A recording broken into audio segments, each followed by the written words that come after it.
Hi everyone, welcome. We're so excited so many of you could join us today.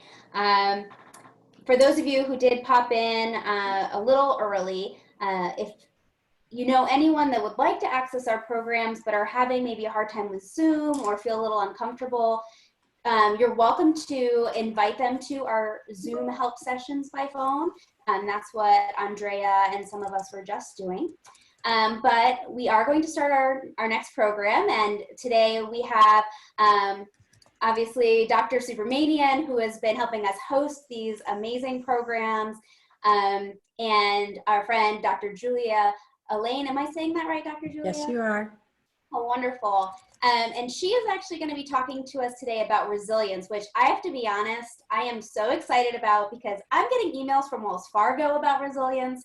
And I'm just really excited to hear a little bit more about what does that mean and what are the tools associated with that. And I'm going to actually pass it over to Dr. Subramanian in a second. But for those of you who are new to Zoom, we will be taking questions in the chat. So if you're on a computer and you move your mouse over the screen, you'll see at the bottom there's something called chat. If you click on that, you'll be able to enter your question. So Dr. Subramanian can see that, and hopefully this will be as awesome as I know it's going to be. And it will be available for recording afterwards. It usually takes a day or two to go online, but it will be on our website and on our YouTube page. And if you want an email directly to you, you can email us at info@pmdalliance.org, and we're happy to send that along once it goes live. We hope you'll share it around with all of your friends. So Dr. Subramanian, I'm gonna pass it over to you, and thank you both so much for being here. Thank you. Well, thanks again to PMD Alliance. Hi, everyone. Thanks for joining, and we continue to try to keep you all safe in your homes, try to be socially distancing, but we're trying to keep connected through this wellness and social connection series of COVID support groups. So thank you, PMD Alliance. So through the wonders of Facebook and online technology, I had the pleasure of seeing some of Dr. Alleyne's posts around resilience and a lot of just other interesting posts around exercise and nutrition. It's really amazing to see the wealth of information that she has on her website. And so I connected with her. She's a fellow Canadian and actually studied in my hometown in Hamilton. Did some of her training there at McMaster University, and now is at the University of Toronto and the Department of Family and Community Medicine. And she's doing a lot of interesting work. She works at the Cleveland Clinic in Toronto. She's also working at the Toronto Rehab Institute. And she's done a master's with a focus in health professions education. She's worked a lot in back and low back pain initiatives in Canada. Had the amazing pleasure of working, I think, with the Canadian Olympic teams who've done over the years very, very well. And she's worked in sports medicine in that field with them. And she also works in journalism. She was the editor of Active Women magazine and is very active in wellness blogging and wears a lot of hats. And so we're just so happy to have an hour of her time today. I know she has to run to cover, I think, 3 or 4 different hospitals and lots of sick patients. But, you know, she's taken the time out of her day to teach us today about resilience. And so I think she has some background about herself, as well as a background in resilience for the first part of this. We also have an online survey that we're going to be having you guys join us in, a poll, which is kind of unique to this presentation. I haven't actually been involved in that before, but I think it'll be cool to see what the audience is feeling. Check in with yourselves and find out what the rest of the audience is feeling as well. And then we'll have some Q&A, so definitely, you know, put some questions in the chat. And definitely at the end of this, we'll have some of Dr. Julia's online resources and links to her website and her blog and things like that, with a lot of rich information for all of you at home to peruse. So anyway, thank you. Welcome, Dr. Julia. Thank you very much, Dr. Subramanian. Please call me Julia. I think for this hour, I'm going to use my medical experience, but certainly the hope is that we help each other. So maybe what I would like to do is tell you a little bit about how I became interested in wellness, and then some about resilience. Sure. We'll certainly open it up for chat questions, and then I've got, as you've mentioned, a couple of questions for our group today that they'll answer with polls. I originally trained as a physiotherapist, and the way I got into physiotherapy was my father broke his leg while skiing, had quite a bad fracture. I was the eldest of 5 kids. I was probably about 13 at that time. And so, the youngest was about 3 months. So you can imagine that my mother was quite overwhelmed. I often say that that's where my resilience started, in actually having to, within a family, take on responsibility in an unexpected way, and use skills that I didn't know I had, and cope with a situation that I didn't quite understand. But through that, that became really my founding interest in then becoming a physiotherapist some many years later. And as a physiotherapist, we certainly had a focus on exercise and a focus on prevention and health maintenance, because it's never just about the treatment. And I think what became evident and what I brought into my medical practice is that the partnership between the patient and the provider is key, and the patient is at least 50%, if not 80% of the success of that partnership. So it made logical sense that early in my career, I wanted to empower people to have better self-care, to optimize their health, to understand their health, and to take on that responsibility, and then work with providers when there was medical need. As I went through medicine and deciding what type of practice to go into, I chose family medicine for its breadth. And because of my background, certainly the sports medicine came naturally. Everyone's always interested in the Olympic business. So my world around being involved with sports as a medical doctor was for about actually 20 years. Initially working with the figure skating team and the gymnastic team. So those were my summer and winter sports, traveling with them. And then I was chosen as a doctor for the Olympic teams, for the Canadian Olympic team, 2002, 2006, 2008, 2010, and 2012. Going on, we then brought the Pan Am Games to Toronto in 2015, where I was chief medical officer, and again, lots of challenges. But in the Olympic years, I remember specifically after Torino, in a debriefing session, being asked, how did things go? What other supplies would you recommend? How could we improve our services? And there was a lot of talk, and I was quiet. And then I decided to venture out, and I said, you know, we run a great MASH unit, but we're not dealing with wellness. The athletes are coming to the biggest competition in their lives, and we're disrupting them from all those things that help us be at our best: our sleep, our eating habits, our coping skills, our ability to have stillness. And so we did a survey, and we wanted to see if in fact this was true. And we found a number of interesting things. We found that 75% of our athletes do not sleep well during games. And that was a big surprise, because sleep is the best recovery mechanism we have. We found that 13 out of 16 of our male volleyball players actually practice yoga every day when they're at home, but there was no yoga in the Olympic Village. So we started to design a wellness program that we could take on the road and provide it to our athletes at a time when they needed to maintain their core center balance of health. We did some evaluation. We implemented in 2008, 2010, 2012, and it's carried on. But as we did evaluation, we found some interesting things. We found that one of our coaches got some bad news during the games about his own health. And it was a cancer diagnosis that he received some results back.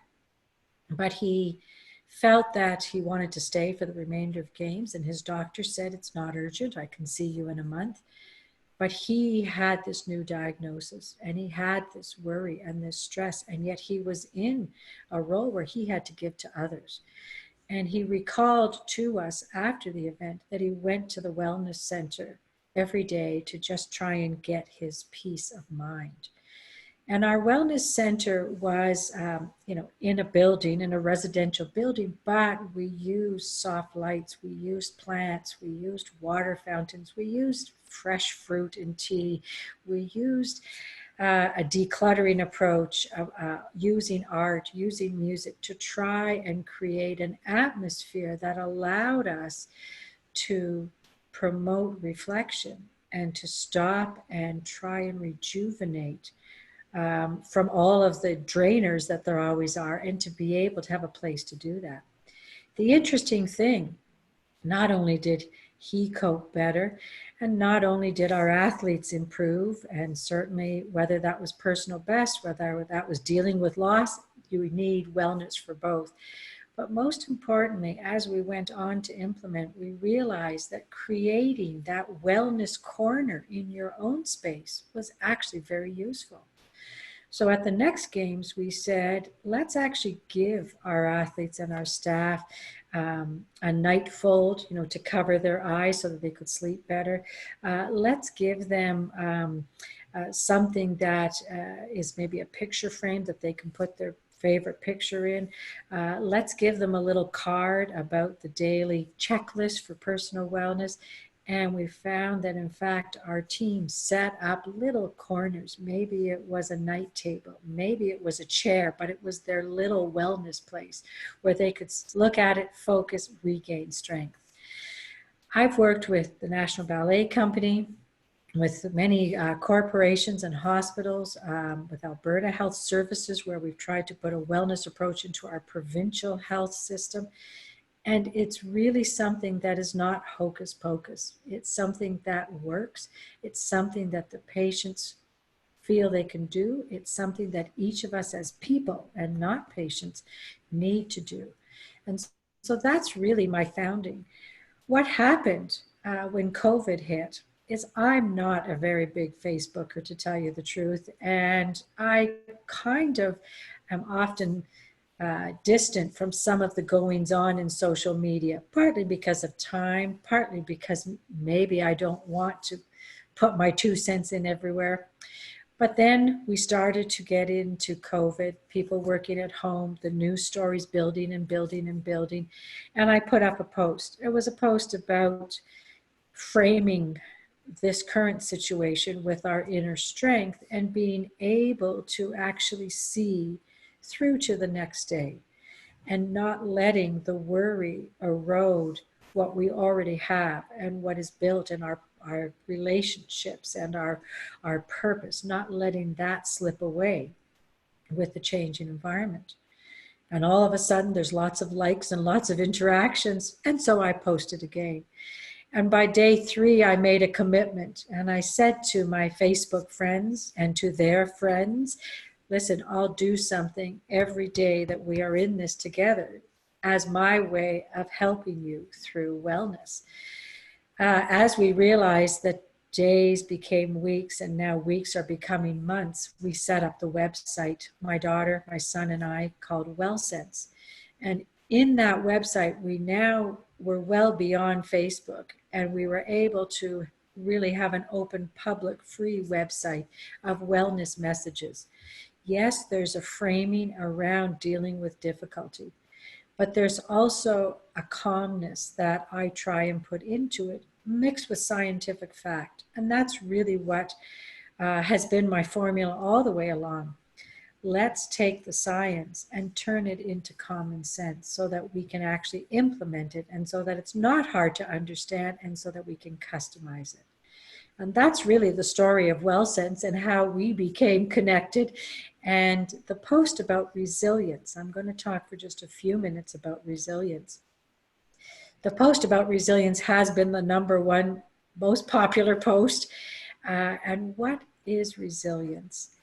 Resilience is finding our own inner strength building our own inner strength to deal with discomfort, distress, uncertainty when we are unsure as to what the outcome will be. That's the definition of resilience.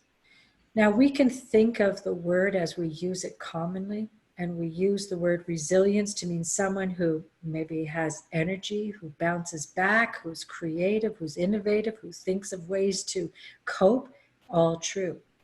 But the true definition is about our own inner strength. How do we build and develop resilience? That's really about our mindset. It's really about how we look at the world, the perspective we have, the focus on purpose, the staying connected to the important things, being self-aware. If in fact we find we're getting tired, don't override it. Have some sleep. If we find that we're off our routine, feel that difference and get back on a routine. Those are all resilience building characteristics. We look to people who we think have been comeback kids, people who have maybe overcome large obstacles, and they have shown resilience. And how did they stick with it? How did they manage to overcome that? And every one of them will say they did not get lost in the big picture. They stayed grounded in where they were today and being the best they could with the situation they had, and continuing to have hope and optimism, because that builds resilience. Continuing to make sure that that optimism, and I'm not saying to be unrealistically optimistic, but I'm saying to be able to see that there's got to be a way to do things, a silver lining, a coping skill. That's actually practiced. We can talk about gratitude. Having gratitude is a wonderful resilience builder, because once you remind yourself what you are grateful for, you are stronger to deal with the next adversity. We can talk about empathy. Once we have the ability to understand someone else's situation, we actually build our own empathy and our own strength to be able to deal with ourselves. Once we understand happiness, what is happiness? We know it's not money. We know it's not material things. It's experience. It's the ability to experience the ultimate human connection of having vitality and having a way to actually walk this earth, to reach out to people, to speak with someone. Those are all the human connection that gives us happiness. And if we can find a few of those, we have happiness. And if we have happiness, we have optimism. If we have optimism, we have gratitude. And if we have gratitude, we have strength. And you can see where this is going. And once we feel that, we start to say, I have purpose, I have value, I have worth. And now I'm going to take on my next task because I'm in it. I have a reason to be here. And that's really what resilience is. It's as simple as that. So I'm going to stop there and maybe see if there are any questions that you want me to answer. And if not, I've got a scenario for you. Okay. Thank you. That was beautiful. So you mentioned the wellness checklist that you had for the Olympians, just to kind of go over what you just said, because I had few questions. So what was on that wellness checklist, just out of interest? So interestingly, we took the image of a medicine wheel. And in indigenous beliefs, a medicine wheel has 4 quadrants. And those 4 quadrants are your emotional health, your intellectual health, your physical health, and your spiritual health. And when you actually nurture each one of those quadrants, you have balance. So that was and I know I'm getting very philosophical here, but that was the image that grounded us. And by thinking of those 4 quadrants, that's how we developed our checklist. So whether that is, to tell you the truth, the supplies we need, or whether that is the human skills we need, or whether that is your personal checklist. So if in fact you do a checklist on those 4 things, it looks something like this. How am I physically feeling today? Well, I've got a little bit of a headache. Okay, I'll watch that. It's not bad. I'm going to keep going. I wonder how I slept. I better eat. Let me hydrate today. Let me make sure I get to bed early because maybe I didn't sleep well. Next piece on my checklist, how am I doing emotionally? I'm a little at that blah zone, not excited about anything, not sad about anything, just another day.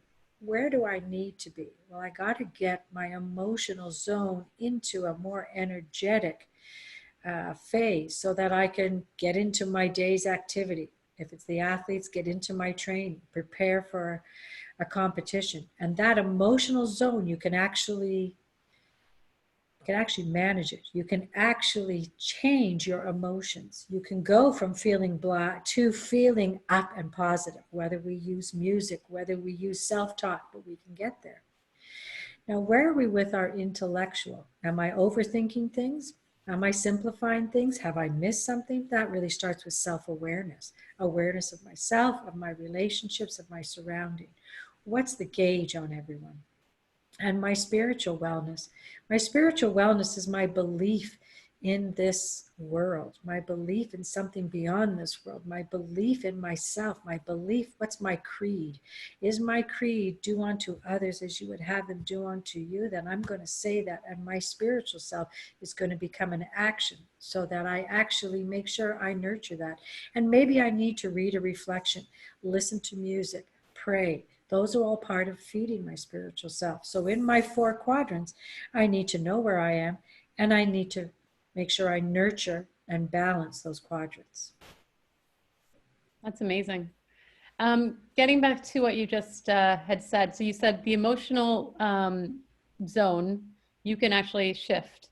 Yeah. Can we spend a few more minutes talking about those? You gave 2 examples. You said self-talk, and then a second was the music. Right. Are there other things? Maybe tell us a little bit about the self-talk. And I don't know if it's too personal a question, but I think that many of us are feeling kind of very mixed feelings emotionally. And every morning people are waking up not knowing how to face the day, how to give good energy to the people that need it around us, to support our loved ones all over the place. And many of us have been used to being able to be physically present for our patients, for me, for example, or our family. And some people are disconnected from those places. And so I think that, you know, as you were talking about these connections, I think the connections are in different ways. And so perhaps you can speak a little bit to the boosting of the emotions from maybe a not so positive space to a more energized positive space. Absolutely. So I'm going to give you the scientific answer first, and then I'm going to give you a very practical way to do this. The scientific answer for self-talk is based in cognitive behavioral therapy. And that is a process where you look at 3 different realms. 1 is your feelings, 2 is your thoughts, and 3 is your actions. So what are my feelings? I'm feeling down today. The news is not getting any better. I can't do my usual activities. I'm feeling down. What are my thoughts? My thoughts are, I don't want to get out of bed. I'm sad. My thoughts are that, is this really going to ever end? My thoughts are, what's the point? Then I go on to my actions. And at that point, I say to myself, before I take action, can I change my feelings or my thoughts? Because it's always action that helps us reinforce. And by going back to feelings and thoughts, I then say, and this is where my practical tip comes in, what's your choice for today? What do you choose to do? You've been given life. What's your choice and how will you use it? And once it becomes my choice, then I have control. So I'll go to an example. Pan Am Games in Toronto was extremely stressful. It was a project I worked on for 4 years. It culminated in 6 weeks of intense activities. I could not live at home. I had to live in the hotel. I was working 18 to 20-hour days, on call most of the time. I was the complaints desk. We had 10,000 athletes. I had 2,000 staff. It was just phenomenal. We did 17,000 medical visits. But when I was down and when I was sad and when I really didn't want to go on any further, I'd say, what's my choice? And my choice was, I chose to do this job. I believe in this job. I believe that these games will bring physical structures that Ontarians, that my children and grandchildren will use for physical activity. And I believe in physical activity. It's my choice to be here. And once I made it my choice, I could then say, all right, so you're feeling down, but you're going to do this. I could then say, yeah, my thoughts are I'd like to quit, but I'm going to keep going. My thoughts are I had someone say yesterday, thank you. I'm going to focus on that. My actions are, let me actually make sure I take a break at 10:30 in the morning because I never get that. And then my lunch doesn't happen till 3. I'm going to do that action because this is my choice to do my best today. So it's really looking at how can we get down to what our choice is, override some of our feelings and thoughts, and change our actions. That's really beautiful. So one of the things also that you mentioned was about this corner or space that a little wellness space. Wellness space or self-care space. So you said about the frame and the sort of thing to cover the eyes. What in your home or for people who are out there in Zoom land, what are some simple things that you can wish maybe people have already in their homes so that we're not ordering 50 new things or having to purchase a bunch of them? What's some simple tips that could make a space that could be a little bit special and sacred and well? So first of all, declutter it, because that clutter represents a to-do list. It represents things that are interfering with your ability to focus. And you're trying to create a space where you can change your focus. It's not that you're not going to do all those to-dos. It's that you need a space where you can refocus and rejuvenate. I'm not sure if you can see what's behind me. Yeah. But this is one of my spaces. So we had a very large move 3 years ago. We had a family home. Toronto is extremely expensive. My children were in their young adult years. One was married. They could not get out and live on their own. The prices were too high for rent, too high to buy. So we made a choice, and that choice was to actually sell our home and give some money to each child. It was their inheritance, but give it to them while we were alive so that they could put a down payment on a house. They would have to still qualify for their own mortgages. The consequence of that is that my husband and I moved to a much smaller location. We gave up a lot. We live in a small townhouse, and behind me you will see a fireplace. And that fireplace is an electric fireplace, but I've made that an area that is my focus, that brings me back to reality. So I have a picture of an abstract painting of autumn. That's one of my favorite seasons. There's some plants. I'm a big gardener. I had to give up my big garden. Instead I have some small plants that I nurture. So it's an area where the fireplace represents to me the hearth in the home, warmth, a gathering, a place where I feel relaxed, a place where grounds me. So that's an example. Yes, it was part of the townhouse when we bought it, but I actually made it into a place that was a wellness symbol. I've seen other people do really nice things with a windowsill. Just simply clearing a windowsill. Opening the blinds during the day and closing the blinds at night brings them to that windowsill. The weather changes brings them to that windowsill. And on that windowsill, they might have, perhaps it's a plant, perhaps it's a statue, perhaps it's a stone, perhaps it's a picture or a memory, but it's something that grounds them to who they are and to their choice of taking each day and making the most out of it.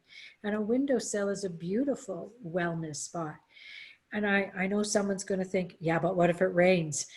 I had a wonderful discussion with an elder who gave a talk at a conference, and he was an Indigenous man, and he said, And of course, I was interested in the medicine wheel. And he said, you know, everyone thinks rain is bad weather, but water is life and rain is needed. And we can't go on without rain. So when it rains, it's a good weather day. So something like that changes your perspective. And that window is your world. It's that pivot, isn't it? Yeah, there's always a perspective. Now that I live in California, we pray for rain. So absolutely, kind of a rain day's a good weather day. Yeah, absolutely. Well, that's really beautiful. So you also mentioned the word, I think you mentioned silver lining.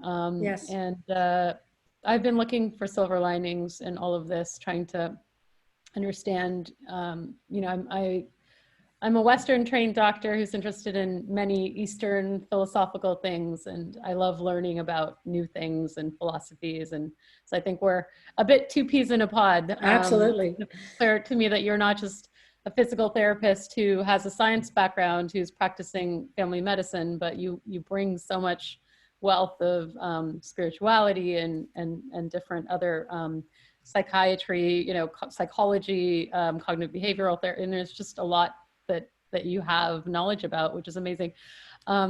So what have you noticed? And you can feel free, actually. I think this space and this group are actually open to not just us as physicians being behind a white coat. I mean, this is really about connections and finding our own meaning and trying to bring that and helping through a shared experience through a support group. And it's supporting me just to do this, honestly.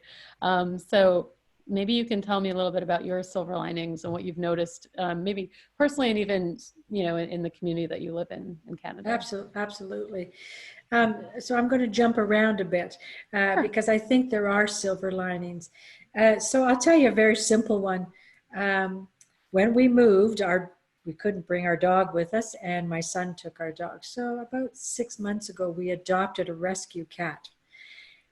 But we've been very busy and working. And now I know what that cat does during the day. And that cat's actually bonding with us beautifully. And so, you know, this has been a real silver lining to understand cat behavior and cat talk. And she'll come and lie down close to me. And we just didn't have that before. We'd be home for 2 or 3 or 4 hours and it would be time for bed.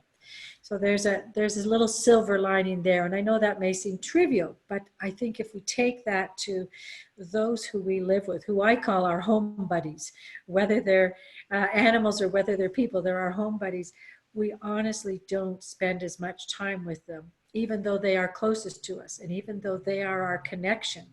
And so this has really changed. Understanding our home buddies and really trying to work with each other, whether it's trying to share internet, whether it's trying to share anxiety. So I think that is a silver lining. And I think when this is over, we will have deepened our connections to those who are most important to us. I think another silver lining is that on the serious side, I am it's very heartbreaking to hear what is happening to those who are in long-term care homes and how vulnerable they are. And I would pray that the silver lining is that we understand much better how to care for those valued members of our society who are older and who need help. And I think we will see that in this terrible time and with tragedy, we have to emerge as a stronger society, understanding how to take care of the vulnerable. This virus is most destructive with the vulnerable, and we have to learn how to care for the vulnerable. That's a very serious silver lining. I will give you one other, and this is a silver lining that I want people to moderate. And that is, yes, there's been lots of opportunities to learn technology, to do things online, to do chats like this.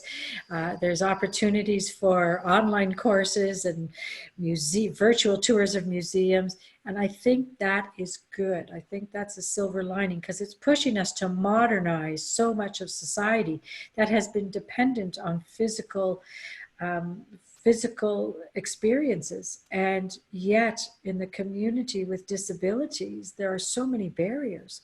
So we're going to see the modernization of communities and of every aspect of our communities by taking down those physical barriers.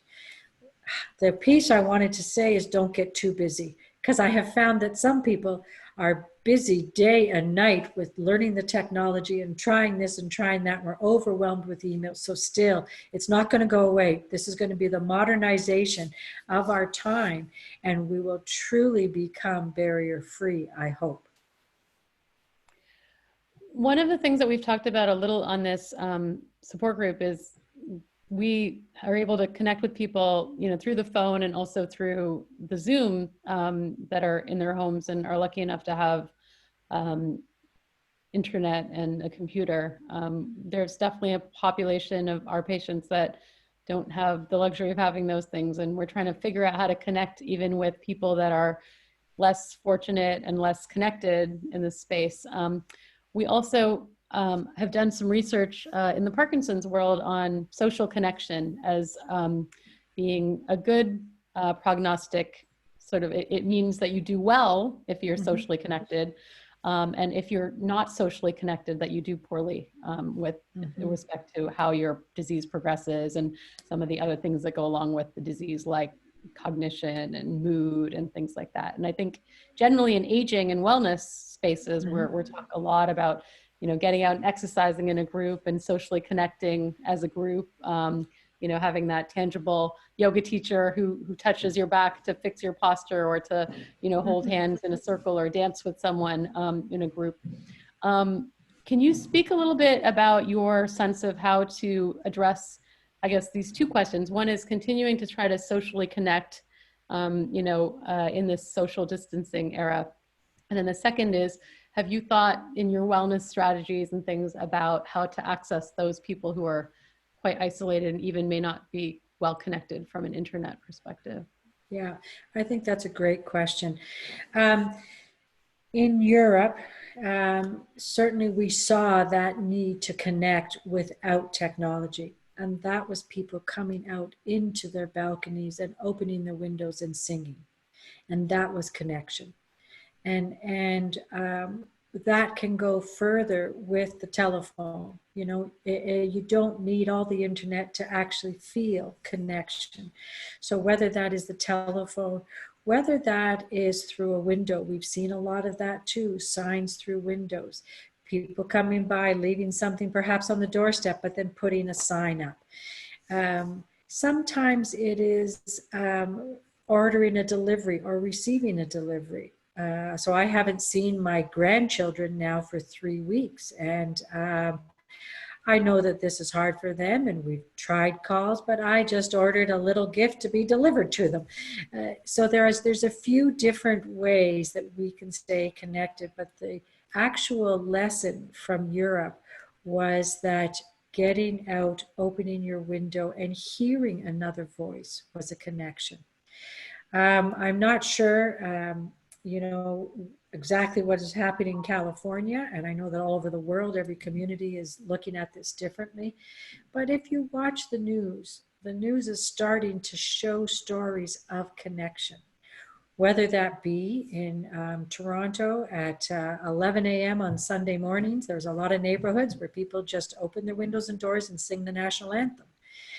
7 o'clock at night in Vancouver, people honk their horns in thanks for frontline workers, healthcare workers, grocery store workers, delivery truck drivers. These are all connections, and sometimes even understanding that this is happening makes us feel connected. So it is difficult. It's a two-part story, though. We have to reach out and we have to be able to respond. And so that reach and respond is really the connection process. So if you are feeling isolated, reach out. And if someone's trying to reach out, respond. Because we too often say, oh, I'm fine, I'm fine. No, don't worry about it, I'm fine. Well, actually, they're reaching out to you. So respond, yes, it's good to talk to you. I'd love to chat. Can I tell you about the book I'm reading? You know, it's that type of reach and respond that keeps us connected. That's great. You also mentioned the sense of purpose, which has been, I think, really important for many of us who went into medicine. You know, we saw it maybe early on, or we were inspired by a family member, like my mom was a doctor. I think that each and every one of us can have a sense of purpose in our own ways. And we have many of our patients who, you know, may feel like they can't give to, you know, the community at large or the world at large, and are kind of helpless in this sort of space, being told to stay inside. And maybe some of them volunteered before with, you know, things in the community. Do you have any tips on keeping a sense of purpose? Because I think that is a lot to do with our wellness and our emotional health. What about in this time frame? And you're seeing, I think you're going around visiting patients on kind of on the front lines in some ways, in the rehabs that you're seeing, and people who are, you know, kind of almost locked into a facility, for example. So maybe even speaking to those sorts of folks, because I think some of the people that are on the call might be in some of those places, or their caregivers who are not really able to connect, you know, daily, like they might have gone to visit, might be feeling a loss there too. So maybe you could speak to, you know, that kind of piece of the purpose, and also how to help people who maybe are withdrawing from the sort of connection. You know, for example, a caregiver may have felt their purpose around seeing their loved one in a place and bringing them food or something, and now they're not allowed to do that. So how can they realign sort of that mental space for themselves? Right. So I think the first thing is that we have to demyth what purpose means, because in our society, we often associate purpose with accomplishment, purpose with something big, achieving something big. Purpose is filling a need. And that need may be our own need. That need may be a need of another. It is having a goal and filling that need. So remember that there's purpose in everything we do every day. And the problem is that we don't know how it's all going to fit together until years later. And probably all of us have experienced that. You know, perhaps it's something where you, at one time someone may have provided, their home was the home on the block that all the kids came to, and it caused them a lot more cleaning and a lot more expense. And yet maybe the purpose of that was years later with the connection they had with their own adult children. Or perhaps it was a safety feature that allowed kids to play safely. So we never know the full value of purpose. So you really have to say, does it fill a need? And therefore, is that a self need? Is that a need of others? I'm going to go forward with it. Don't worry about evaluating purpose. That's a big problem. If we try and evaluate what was the point of that, then we get into trying to figure out and say some is good and some is bad. Not true. All purpose is good. As far as how, I think what you're getting at is, how do we pivot? How do we reshape our own expectations when what we have been doing as a purposeful activity is changed? And that's where we get to a lot of creativity and coping skills. And this might be a good time to do a polling question. Because, Rebecca, this is the question: when forced with a difficult situation. And what you're going to do is you're going to think about a situation, current or past, that you have dealt with, that you are dealing with. Maybe that is just past. And when forced with that difficult situation, how did you actually cope? And I've given you some ranges there on a scale of 1 to 10 if you want to judge by number, or if you want to use the words to help guide you, and just choose one. And what I'm going to do is I'm going to talk about what skills you need to develop when you have to pivot, when you have to reshape how you're doing things. And we'll see in a few minutes how the group, we won't know your individual answers, but we'll see for the group where the ranges are. And as we're doing that, I'm going to start to talk a little bit about this question and why I chose this question. So this question says, when faced with a difficult situation, how did you actually cope? Well, the reality is that we learn from every situation. And in a difficult situation, we learn two things: what we know and what we don't know. And that helps us shape how we will deal with the next situation. And so that's very important. And I'll start with talking about those who may have said, I coped much better than expected, and I even helped others. That is a common reaction, and maybe it's something like, oh, geez, I had to do something under pressure. I had to deal with disappointment. I had to deal with a stressful situation. But I actually found that as I went through that, I was able to help others who were also in the same situation. And we've got 20% of our group today who said, yes, they did better than they thought. Well, that's a strong lesson, because you want to look back and you want to think, what was my coping skills? Did I listen? Did I analyze? Did I take action sooner than perhaps I would have normally because there was a time pressure? And how did I help others? Did I include them? Did I support them? Did I share what I had learned?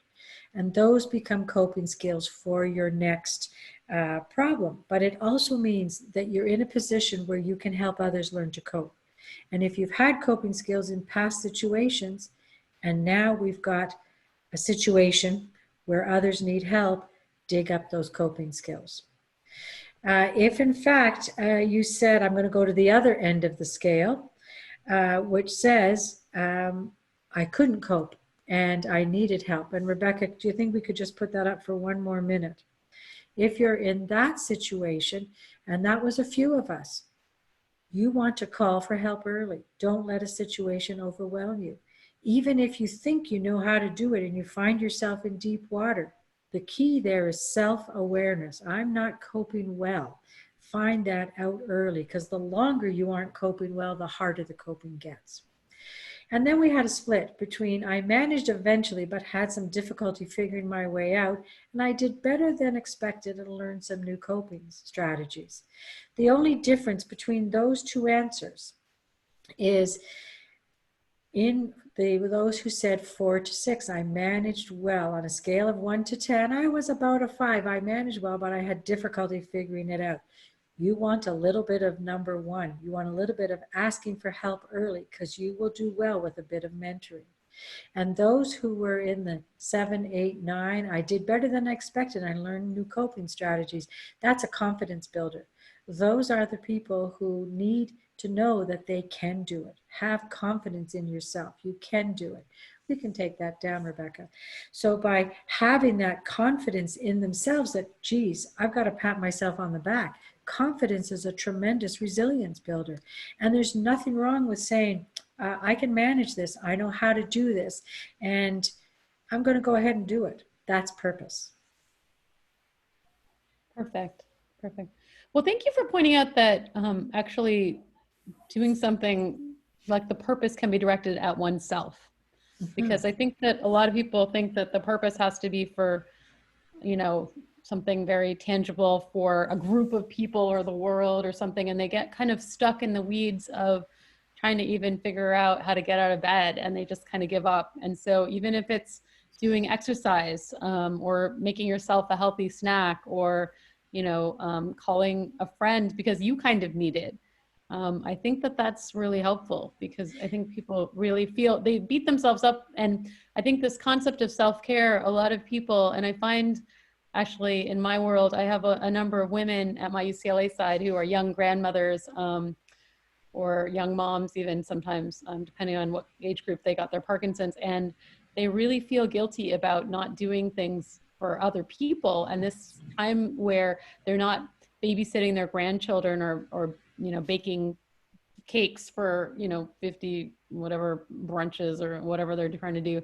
on a daily basis, they just then really lose sort of the motivation to sort of regroup and maybe even take care of themselves, and it's so much of what we talk about is just, you know, it's okay to take 50% of the stuff off your self-care list, you know, because you're stressed out about going to your yoga class, or you're stressed out about, you know, getting all the things done that your doctor told you as part of your self-care, and just sort of inflecting a little bit and maybe taking a deep breath in and out and just, you know, kind of just being present for yourself and where you are today, I think is really helpful, you know, and can serve a purpose in and of itself. Yeah, and I think the key thing is having purpose to fulfill your own needs is not selfish. It is self-care. And if you're caring for yourself, you're reducing worry and burden of others. Yeah. And you are actually strengthening yourself to contribute to others. It's the Yes. old analogy of the mother and child on the airplane, and the mother's got to put her own oxygen mask on first before she can help her child and put their oxygen mask on. So change that selfish to self-care, and you're helping others as well as yourself. Absolutely. Yeah, I think there's a few messages here. One of my patients is actually writing a private message to me saying, I think you're talking about me. Well, I'm talking about a lot of people, so including myself sometimes. You know, I think we, especially women in society, sometimes have to take care of other people to feel validated. And Yeah. even as caregivers, so much of what we do is spent taking care of somebody else, or visiting, you know, the husband in the nursing home and bringing him, you know, this Right. amazing spread for lunch. And if we can't do that today, it's, you know, something is we're lesser inside. And so I think giving that validation of being able to actually focus that purpose towards oneself. And I think that's a beautiful statement that you just made about, if you take care of yourself and you are better, it actually frees other people from worrying about you. And so much of what we do as Parkinson's docs is to say, you know, don't try to walk and help, you know, your wife try to put the, you know, dishes away and then fall in the kitchen and then end up in the emergency room. Just sit in the chair and be okay. And, you know, maybe just have a conversation, or, you know, don't try to go, you know, hang the Christmas tree lights up because you've done it for 20 years. Maybe delegate that to somebody else, so that we, as well as your doctor, you know, are not worried about what's going to happen when you fall off the roof or whatever. So I think that's a really beautiful way of framing it, actually. Yeah, and it's a way of finding your abilities and then contributing with those abilities. I'm wondering if we can do one last poll, a short poll. This one is about, how confident are you that your plan will help you overcome your challenges? So we've talked a lot in the last hour about some strategies. And the plan here really is about managing during this COVID crisis with the restrictions that we have. And your plan is about how you will manage day to day and how you will adjust and adapt. So what you're going to do is you're going to choose on a scale of 1 to 10, how confident are you that your plan will help you overcome your challenges during this time?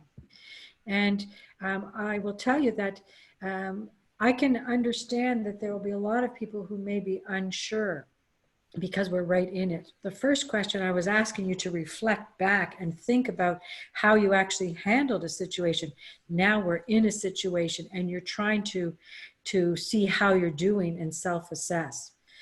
Well, the reality is that this is a validated question that we use in medicine to help patients predict their success in any kind of treatment plan. Whether it's, will you be able to comply with your medications? Do you think you can start an exercise program? Do you think you can stop smoking? Do you think you can change your diet? It's a very important question, and the key word is confident. How confident are you? And the answer is that if you put a 7 or above, you have a good chance of meeting your goals. Your plan will work, because 7 out of 10 is a good confidence predictor rate. 8, 9, 10, great. If you are below 7, a 6 or below, that's where you want to say, okay, my plan's not quite developed as much as I need it to be. What else can I do in my plan? What am I unsure of? How can I change my plan to make it more successful? So, I mean, this is a great audience response. We've got a lot of people who are 7 and above who feel that they know how to cope. and that their plan will work. And for those who are below, then you've got to say, something's not working. I'm not comfortable with this, and get down to it with another person, healthcare provider, family member, to change your plan rather than live with that uncertainty. So I'm going to open it up to questions, and we can take the poll down for the last few minutes, but that's kind of an interesting technique you can use all the time. You know, I've got to get out to, I've got to get some groceries in. Here's my plan. How confident am I? I'm an 8. This is going to work. Go for the plan. I'm a 3. This is going to fail. How will I get the doorbell? How will I know? Think back your plan before you start on your action. That builds confidence. Confidence builds resilience. Resilience builds strength and coping skills. That's amazing. So let's open it up to some questions. I want to be honest with you, Julia. Andrea and I were having a private chat, and I said, I want to write a book with you. She wants you to be her mom or her guru. Hopefully that's not going to throw you under the bus with your own mom, Andrea. My mom's watching this, so, but you have spoken to many of us, and we have a lot of women actually in the group today, you know, of all sorts. So I think some of our chat about self-care, about purpose, about, you know, guilt, I think is a huge emotion that a lot of people are having at this time. And even some healthcare providers have felt that. I know people have said, you know, I can't be there in the, you know, ICU intubating a patient. I'm not doing enough for this COVID crisis. And I think, you know, for me, this support group has been therapeutic to, you know, kind of feel like I'm doing something and empowering myself and empowering our patients and keeping them home and safe. So somebody, so I'll just say one quick thing. Go ahead. Guilt still serves no purpose unless you're in a court of law. So drop all the guilt, let it go. It's not helping you, not helping others. You know, letting go is part of resilience. Let go of those things that are not helping you or helping others. Absolutely. So somebody wrote, just receiving care instead of being the doer. For years, I pointed out to parishioners in care facilities or who were more limited at home than previously that there is a time to be a giver. But if all were givers, there would be no one to give. Those who can receive graciously are a blessing to those who are caregivers. So if all were givers, I think they meant that there would be no one to receive. So if everyone was trying to do something madly, then there would, you know, you kind of need this interaction. And as you said, you know, when you're reaching out to somebody, sometimes you're the one that wants to receive. So there's sort of this dual interaction that I think is part of, you know, sort of the human connection. So I think that's really well stated, is that, you know, we do need to take time to be cared for and to be receiving, you know, sort of help. And I think many of us are not good in this sort of, one of the silver linings I've felt is that so much in society, I have 3 boys, the oldest of who just started college and my youngest is 11. You know, there's so much, you know, texting one word and being disconnected and not having full on conversations. And I think that just being able to realize that we're super connected to each other. I mean, if the garbage man didn't come to take away the garbage, or the delivery person didn't bring the food to the grocery store and they weren't stocking, and, you know, like the shelves, I think that we would really be in trouble. And I think we're realizing how each piece of every part of the chain is so intricately needed, and we are needing help, and we are, you know, ultimately not able to just exist without any of these sort of societal backbone and connection. And I think having that ability to understand the deeper connections, people are nicer on the phone, or, you know, anything that we do, just people are just nicer because we're valuing each other more. So yes, absolutely. If this had happened even 5-6 years ago, we wouldn't have had the technology. We wouldn't have had the large organizations in place. Really, we can cope with this. And this is the important thing. We can cope with this, and we can deal with it, and we can save lives by doing what we're told. And for that, we have to be grateful. And that gratefulness also helps build our strength. Absolutely. Well, I think we're almost at the end of the hour here. We've had a lot of positive comments. And again, Andrea wants you as her mom. So thank you so much for helping us today and presenting with me, and just really amazing, amazing. So much rich takeaways here. And hopefully a lot of this is on your website. I'd love to get a visual of the medicine wheel and some of the other things that you were talking, Yeah. What's the wheel called? I can't remember. Yeah, that's right. It's called the medicine wheel. Not on the website yet, but the website has been a silver lining, so we're going to build a lot into it. Well, maybe our book will have all of this. Yes. Dr. Julia will have all of it. So great to have you on. Do you want to give a last maybe sentence or two of inspiration and hope maybe to our audience before we close? I want to tell you that I'm grateful for this opportunity. I'm grateful that my message has resonance. I'm grateful for the number of people who have tuned in today. I understand how difficult and how scary uncertain times can be.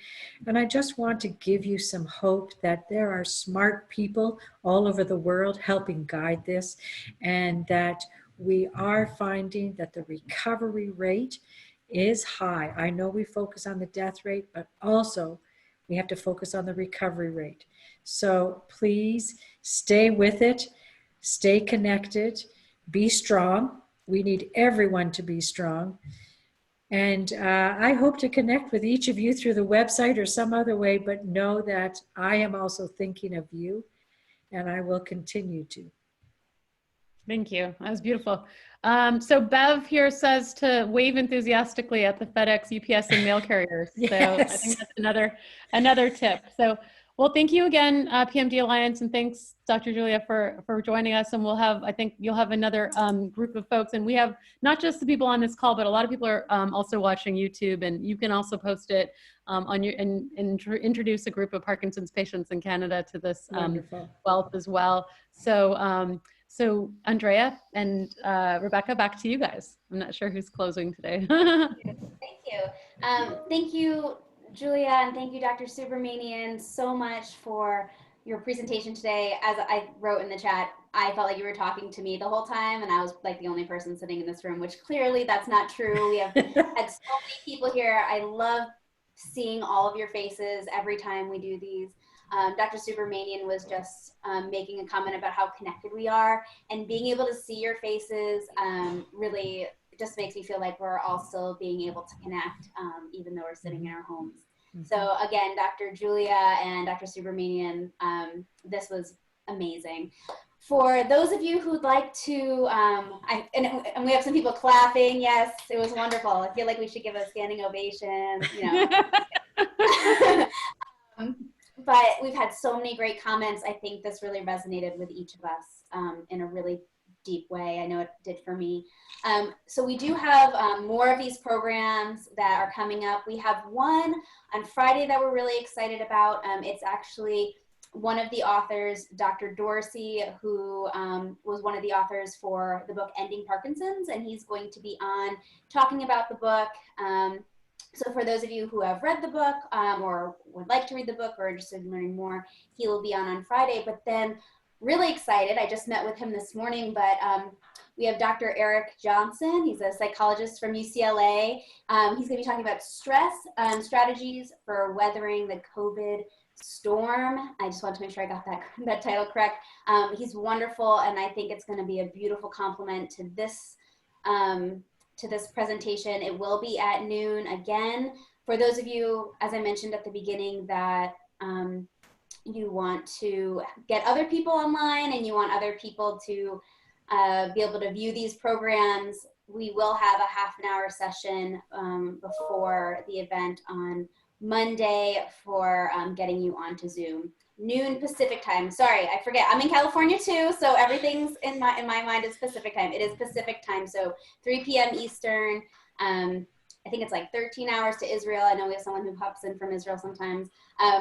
So hopefully you guys will see you there. And before we end, Andrea always does this, and I'm totally copying from her, but for those of you, if you can turn your cameras on, just wave goodbye and say goodbye to everyone, and we will see you next time. Bye, everyone. Thank you.